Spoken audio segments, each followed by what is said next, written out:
নমস্কাৰ, আজি মই আপোনালোকক জেট পাম্প কেনেকুৱাকৈ ফিটিং কৰা হয় সেইটো দেখাম। আপোনালোকে ভালদৰে চাব আৰু লাগিলে ঘৰত জেট পাম্প বহাই ল'ব পাৰিব।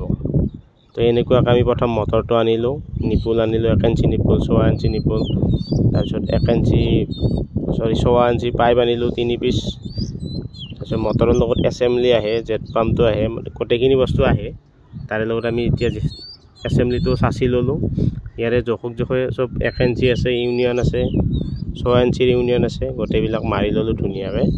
তাৰপিছত এতিয়া মটৰটো বহাই দেখাম, ইয়াতে পানী কেনেকৈ ওলায় সেইটোও দেখাম।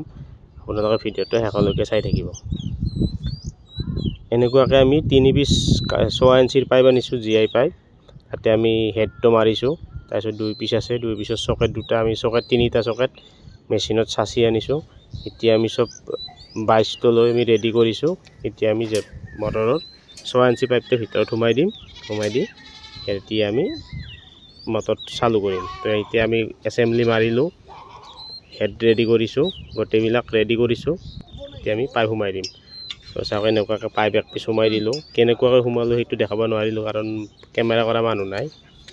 সেইটোৱে 1 পিচ দিলোঁ, 3 পিচ পাইপ সোমালোঁ। সোমাৰ পিছত এতিয়া মটৰটো ৰেডি কৰি দিলোঁ। ইয়াতে আমি এতিয়া বৰিঙৰ পাইপখিনিত পানী সোমাই দিম, তাৰপিছত মটৰটো চালু কৰিম। আপোনালোকক দেখা হ'ব কেনেকুৱাকৈ পানী ওলাইছে, চাই থাকিব। এইটোৱে আমি প্ৰথমতে এনেকুৱাকৈ মানে মটৰটো নবহাওঁতে পাইপত পানীখিনি সোমাই ল'ব, এতিয়া সহজ হ'ব। সহজ হোৱাৰ পিছত এতিয়া আমি চালু কৰি দিম চুইচটো, চাওক পানী আহি দিব। আৰু ওপৰত যিটো এতিয়া নট এটা আছে, আমাৰ পংকজ ভাই যিটো মিলে আছে, সেই নটটোত স্পীড কমা বাঢ়া কৰিব পাৰি, সেইটোত কৰি থাকিলে হ'ল। বেছি ঢিলা কৰিলে হাৱা লৈ যাব, তো সেইটোও অলপ চাই ল'ব। তো ধন্যবাদ, আজি ভিডিঅ'টো এইখিনি আছিল।